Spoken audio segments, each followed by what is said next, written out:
Let's bloody hide. Pilliga National Park. How damn good it needs to be.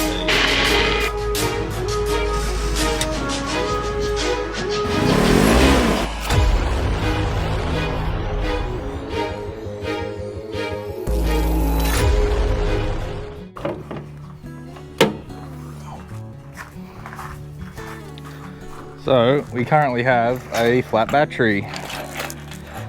Big truck's just been sitting around. So I got my Jumps Power little battery pack here. This thing is awesome. So today's video is going to be about Simpson Desert prep and how I prepared for that trip. And did I over prepare?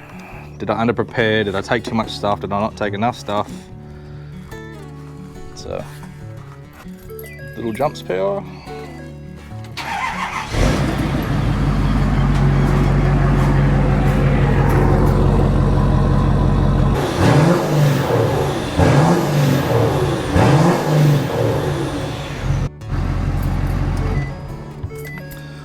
That's super good little jump pack, this thing. So cheers to those guys, because it's definitely come in handy a bunch of times, especially when the F-Truck's been sitting around for a while.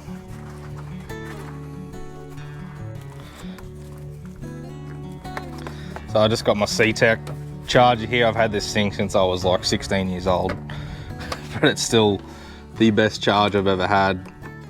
So I'll chuck this on the battery. The truck hasn't been doing a lot since we come back from the Simpson. So it's just been sitting around, and I've just been doing a little bit of work on it every now and again. But now with lockdown, I've kind of been really getting right into the whole truck and trying to fix things, clean things up, just things that get neglected. So I'll give you a look at what I've done yesterday. So I just started painting and cleaning everything, and say hi, Diggs. So repainted all the front diff and everything. Just gave those Fox shocks a bit of a polish up.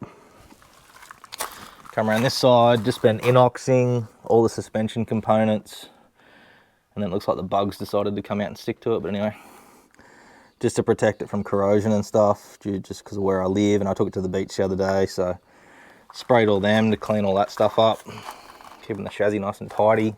But the whole front end section looks a lot better now, all repainted back up flat black. So just doing some maintenance. So this will be a little bit of a kind of shakedown video on how I prepared to go on the Simpson trip, because we were going to do about, I think we ended up doing about 6,500 kilometers over the whole time. The spares that I took, how I prepared the vehicle. So engine wise, prepping for that trip, I was waiting on this part here, this intercooler pipe, to show up, which only showed up like a couple of weeks ago. So I was waiting. I'd ordered it months and months and months ago, but because of COVID and stuff, it just took forever to get here. But that was one concern that I had, because I'd found out that those pipes were known to blow out, the factory ones. So anyway, it was all good during the trip, but all I did to the motor basically before the trip was fully charged up the batteries, dropped my coolant, did a full coolant flush, and basically just serviced the motor, oil, filter, fuel filters. The F-Truck has two. It has one just there that you can see, and then it has another one up underneath the chassis. And that's factory. They come factory with two. So just prep the motor basically. Transmission had already been done recently before I went on the trip, and so were the diffs, so I didn't worry about them. Things like suspension, I just laid underneath the truck, greased everything, just went over it with my eyes to check all the suspension components, check the bolts, check wheel nuts, check hubs, jack the truck up, checked all that sort of stuff. These tyres are looking worse for wear, got some new ones on the way. But yeah, checked all my tyre pressures, checked that I had nothing leaking in the truck. Also checked both the spares to make sure they were good to go. So both the spares that I have on the back, this one's a brand new KM2. This one was an old KM2 that was off the truck, so just checked both of them, make sure they were pumped up and weren't leaking, and just went over the mounting for them, checked them. Obviously I got the long range fuel tank fitted, just checked all my suspension components in the rear end, checked my airbags, just a general kind of go over the whole truck, just checking everything out to make sure everything was all good. So it took me probably a couple of days to do that, to get ready for the trip. And then basically I ordered spares well in advance because of all the restrictions and COVID and all the rest of it all around the world. So I ordered my spares well in advance. So I'll give you a look at the spares that I took. So this is just a drifter bag. So these are the spares that I took with me. So I just took a bottle of this Fuel Doctor with me. In here, I have taken them out now, but in here I had a fan belt, spare fan belt, some rags. I also took fuel filters, so 2 fuel filters underneath and the one that goes in the engine bay, and also a spare engine filter in case a stick come up or a rock flung up and smashed it. I got diff oil, so I took some diff oil with me, a funnel as well, more rags. I took both top and bottom hoses, so these are brand new ones for the F truck, top and bottom.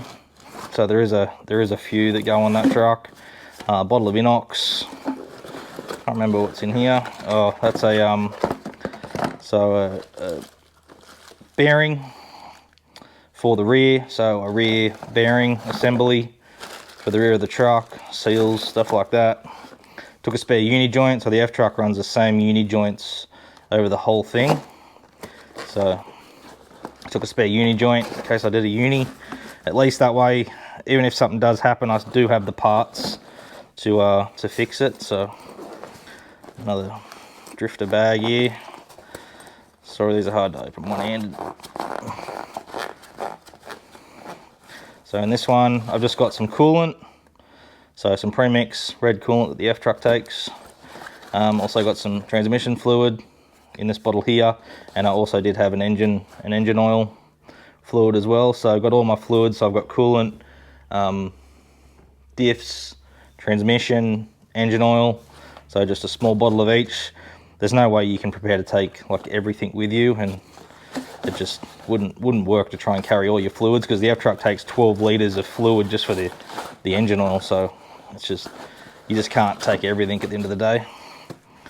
So they're the spares that I took. Oh, and also took a front hub, which is in the back of the truck at the moment. So I took a front hub as well, whole hub assembly. So I just took a multimeter as well. Fuses. So the F truck runs some Pacific fuses. A bunch of just connectors and stuff there, but those little square fuses, I forget what they're called, but that's what the F truck runs mainly, those and blade fuses. So I took 2 of each. Just some Sealy's Auto Fix Need It, in case I had to fix a fuel tank or something. Some multi-purpose grease, hose clamp, just a hose clamp, bunch of zip ties, electrical tape, another hose clamp, just some emergency repair silicone tape, and also just some gasket maker in case we had to make a gasket. So just a little range of things there that could possibly get us out of trouble if worst came to worst. But I think that was kind of a good generic style kind of spares sort of pack, along with the front hub and stuff that's in the back of the truck. So on the F trucks, the whole hub assembly actually is one piece. It's not like you can't just replace the bearing, so it's all pressed together. So I had to take a whole hub assembly with me, but luckily me and my mechanic, well, on the trip, my driver's side diff seal started leaking, so we just replaced all them a couple of weeks ago, replaced all the diff seals and stuff, so they're all been done. But when we took the hubs off, the bearings were absolutely perfect, nothing wrong with them at all, so they were in really good condition, so I'm pretty happy about that. So I do have a pod air filter, you can see it just in there. so I cleaned that before I went, flushed that out to K&N, really good filter, and then when I got back home, cleaned it out again, and I had close to like a centimetre of silt inside my laundry tub.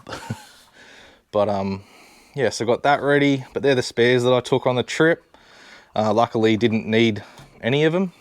So at the end of the day, you could take spares galore in your vehicle, but there's a point where it becomes uneconomical to take so much stuff and so much extra weight that it's just like, there just has to be a point where you've got to cut it off. So I took everything that I thought that I would need on that trip that could possibly go wrong and keep me stuck.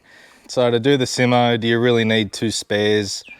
I don't think so. I don't think you need 2 spares to do it. Absolutely not. I just took 2 because if worse came to worse, that's a really hard size tyre to find. Like I'm running a 37 12 and a half. Well, the back ones are 12 and a half. The ones on the vehicle are 13 and a half by 20. So to come across that sort of tyre anywhere would be really difficult. So that's kind of why I carry 2 spares, because I'm pretty limited on what I'm running on the truck. So, but if you're just running a standard sort of size tyre, like a 31 or a 33, no, you could get away with just taking 1 spare. No worries, just take a plug kit and stuff like that. So you just want to take, like this is an ARB one, just a plug kit. They didn't used to come with pliers. I think they do come with pliers now, so you can actually pull whatever is in your tyre out. But I just got a big stack of these plugs, so worst comes to worst, we are all good. This kit comes with a bunch of caps, valves, all the rest of it. So got that. My goo stuff's empty, but I don't really need that anymore.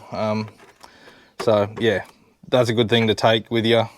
So I probably won't go over too much into like all the camping gear and stuff that I've taken, because there's plenty of videos about the truck and that on my channel, but try and just keep it simple. You really don't need to go too crazy with everything. Again, now doing that trip, you could do that in a bone stock Ford Ranger or a bone stock Hilux. Take 40 to 60 litres of water. If you're not worried about showering every day, you probably, yeah, you'll be in the desert for 3 to 4 nights, and then you can have a swim at Dally House if you wanted to.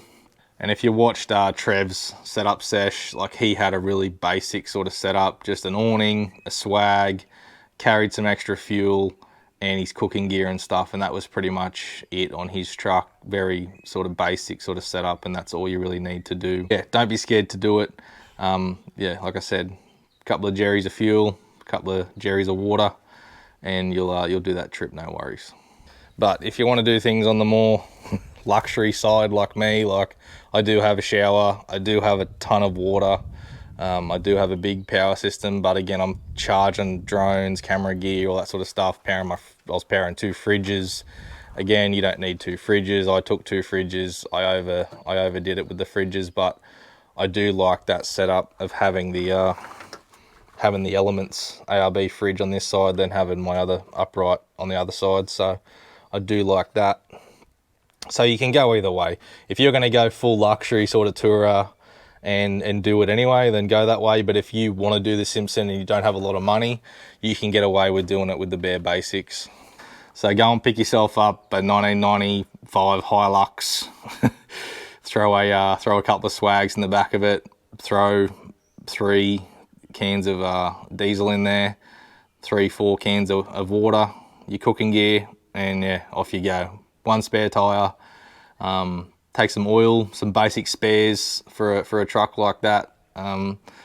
Yeah, some transmission oil, some diff oil, stuff like that, just the bare basics, and yeah, you'll be fine on a trip like that. Just make sure your vehicle's kind of go over the vehicle by all means before you go. Make sure everything's sweet, but just be really particular about getting the vehicle ready to go. So I'm checking everything, checking your fluids, checking underneath the vehicle for any loose bolts and stuff like that, and just lay underneath the vehicle for close to like an hour and just go over everything you can see, and that's all you can do really. And then yeah, just service your vehicle, chuck a couple of filters on it, drop some fluids, yeah, just freshen everything up. If you're due for things like timing belts and things like that or whatever. Fan belts, if you're due for those things, change them before you go, and then keep the old one as a spare if you need to. That's kind of what I do, is I'll swap it out. If it's due to go, I'll swap it out for a new one, and then I'll keep the old one as the spare. So if worse comes to worse, I can just throw that on the truck and keep going. Okay, so I bought this little Tool Pro case here from Super Cheap. But this houses my Garmin Overlander. So it's just got the snap magnetic thing on the dash. So I carry that. It's got all the cords and stuff in there. So that was my navigation. That's probably the best navigation unit I've ever used, and I've recommended them to a couple of boys. Even Tony that come on the trip just bought one as well. This is my sat phone.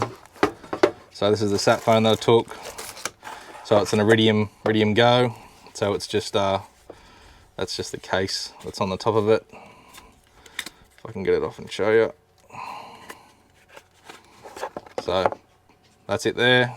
So basically all I do is, I had a bunch of my light stands and stuff that I took with me, so I'd screw a light stand. That's just like the same connections you have on your camera stands and stuff, so I'd screw that to it. I'd place it out away from the vehicle and everything when we're in the desert, and just flip the antenna up and it turns on. So, and then it'll, using the app and stuff, it'll Wi-Fi to my phone, and then I can use my phone as normal.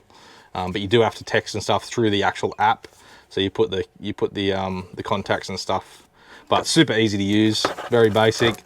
And Trev actually hired a sat phone and stuff, and he was having a little bit of dramas with it, and so I'm glad I went with this setup. So just got another Drifter clear top bag here, bright orange one. So this is my basically emergency sort of kit in case anything goes wrong. So again, it was me and my daughter on the trip, so a couple of life straws there.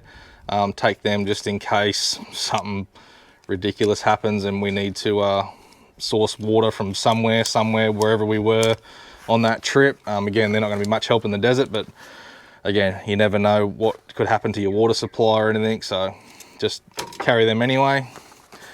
Just got your basic survival first aid sort of kit in here. So it's got all your knickknacks, bandages, scissors, all those sorts of things. So got that kit, got a snake bite kit, so if there was a snake bite when we're on the trip, that's there. I do carry a full bottle of Dettol, and don't ever want to need to use this stuff, but it's always good to have it. A bunch of black gloves and everything in here as well, just for emergencies. Again, if you come across something on the road or someone's been injured, you don't really want to go sticking your fingers in their blood and all the rest of it. Full bag of Dettol multi-purpose wipes I carry in there as well. And what I do is I circulate this stuff, so I'll start using these. I've got another set of these in the other drawer. I'll start using these and running through these, and then I'll buy another box and put it back in here, so they're always refreshing, because those things do tend to dry out. Got another pair of medical scissors here that I carry. So yeah, and then I do have a little survival, it's a magnifying glass, so I can make a fire or whatever. Just use that with the sun and it'll burn, so they're pretty cool. So I won't go too much into kind of everything I took on the trip. Like, you all have your own sort of Pacific camping gear that you take anyway. I'm also just showing you the things that I took, like the sat phone, the first aid stuff, spares that I took, preparation on the vehicle to do that trip. I'd highly recommend to take some form of EDC scan tool, any sort of scan tool device that you can. This is my Easy Link, so this has my tune and everything on it for the F-Truck, plus I can read codes, delete codes, so I'd highly recommend to carry something like this in your four-wheel drive. You can get them really cheap now online, so carry a scan tool that gives you the ability to be able to delete codes and stuff. So if you have a code that comes up, it may put your truck in limp mode in the middle of the desert, you can delete the code, potentially fix the issue, and then carry on as normal and not be driving in limp mode or something. So definitely a must, I reckon, to carry a scan tool on that trip. So in my opinion, you should take some sort of jump pack. So I've got the Jumps Power one here. So these guys did give me that for nothing. So yeah, carry some sort of jump pack, or carry a set of jumper leads or something like that. And if you're going in a group of people to do that trip, don't all of you carry a set of jumper leads. Just get one vehicle too, because it's just kind of wasted weight that you're carrying extra things for no reason. So carry one of them. And if you've got a buddy and you both have Ford Rangers or something, or you both got Hiluxes or whatever, don't carry all the same spares. So if he's going to take a CV, it's very, very unlikely you're both going to do CVs on a trip like that. Maybe one of you will do it. So maybe he carries a CV and you carry a front wheel bearing kit, or vice versa, whatever. So that way you're getting a more variety of parts between the pair of yous for the same vehicle. That could work out pretty well for yous. And I think that's the same with like a lot of things on a trip like that. If you're going in a convoy, then make a group chat before you go, or a text chat, and be like, hey, what are you taking? What spares you taking? If you've got the same vehicle, if you don't, are you taking a sat phone? Am I taking a sat phone? Or split up the cost of the sat phone. So that way it's like, yous all might, if there's 4 of yous all might pitch in a bit to buy the sat phone, or buy, if one of them buys it, and then yous all pitch in for the plan. So that way yous all get a go of calling family, friends and stuff when you're out there. That kind of works well. I think each vehicle should have its own fire extinguisher, things like that. So I have 2 in my truck. I have one under the back seat just here behind me that I can get to, and I also have one in the canopy. So I think every vehicle should have at least 2 fire extinguishers. I don't think that's something you should split up between all of yous, because again, if you're on the other side of a dune and you're stuck, and then his 12-volt system, he's on 2 dunes behind you, and his electrical system catches on fire or something like that, you don't want to be running over dunes to give him a fire extinguisher. So fire extinguishers, I think you should have at least 2 in a vehicle. So another thing, like I'm the only one that took a fire pit when we went. So if you're going to take a fire pit, then just work it out between all of you. No, I'll take the fire pit. Another guy might bring some kindling or some wood or something like that. So that way not everyone's carrying a fire pit, because you're all going to sit around the same fire at the end of the day. So there's no point in you all taking one.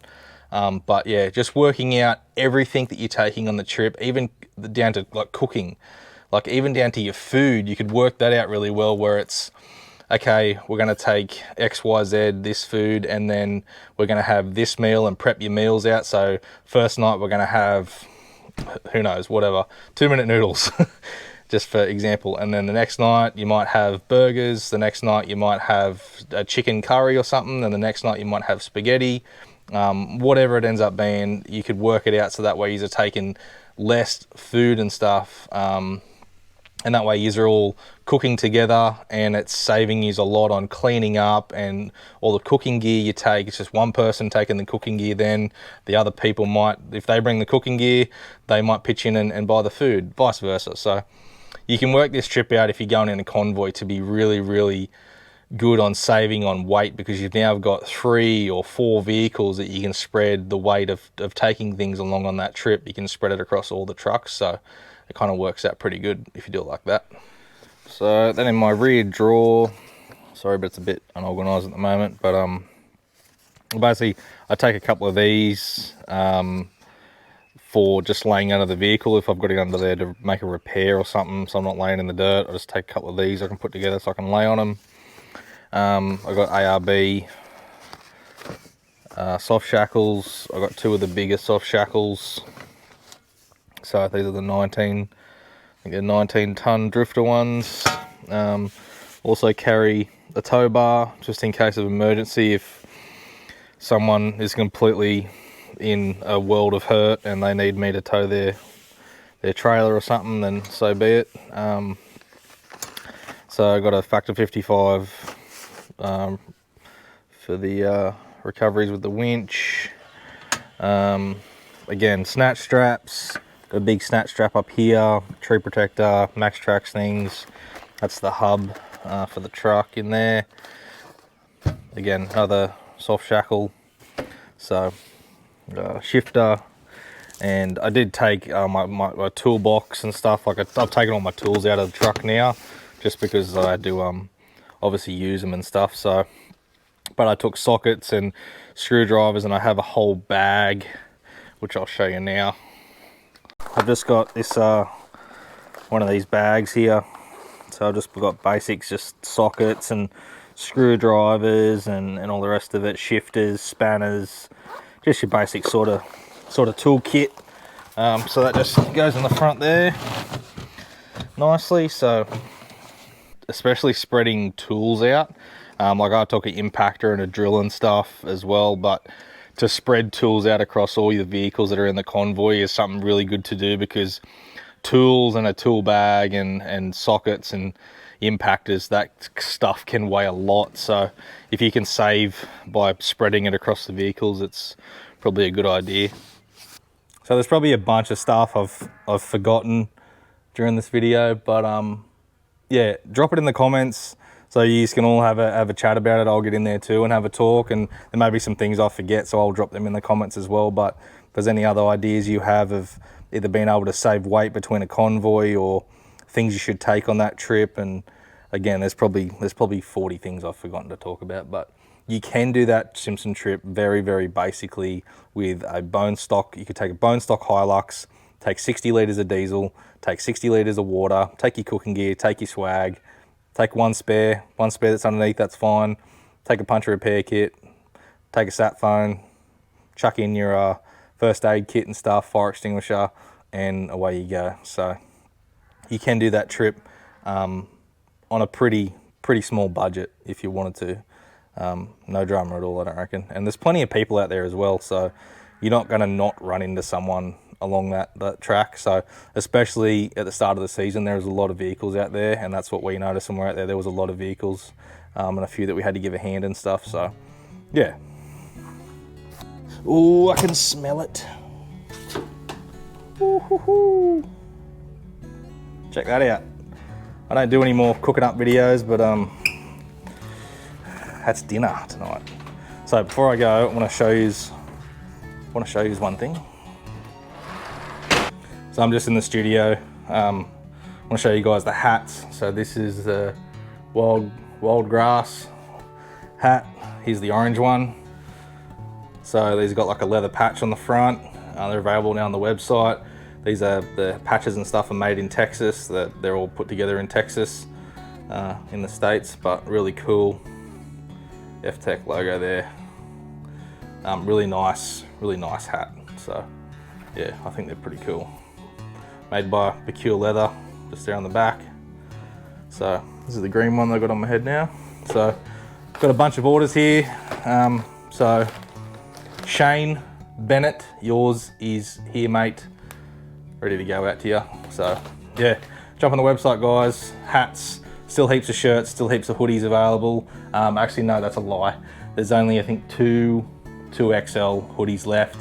Then I'll have to order some more. So, but I've also got consultations on there if you guys wanted to organise a phone call with me and have a chat about your build or anything like that, anything to do with F-Trucks that I can help you out with, or just your build in general, what you're thinking of doing or you can't make up your mind. That's available on the website too. And I've also got those canister Selfie Go antennas on their way from the States. So I'm going to start selling them as well. So hope you guys are doing good and super excited for the next video. We are going to be building a Ram 2500. So yeah, that's going to be fun. Alright guys, catch you in the next one. See yous.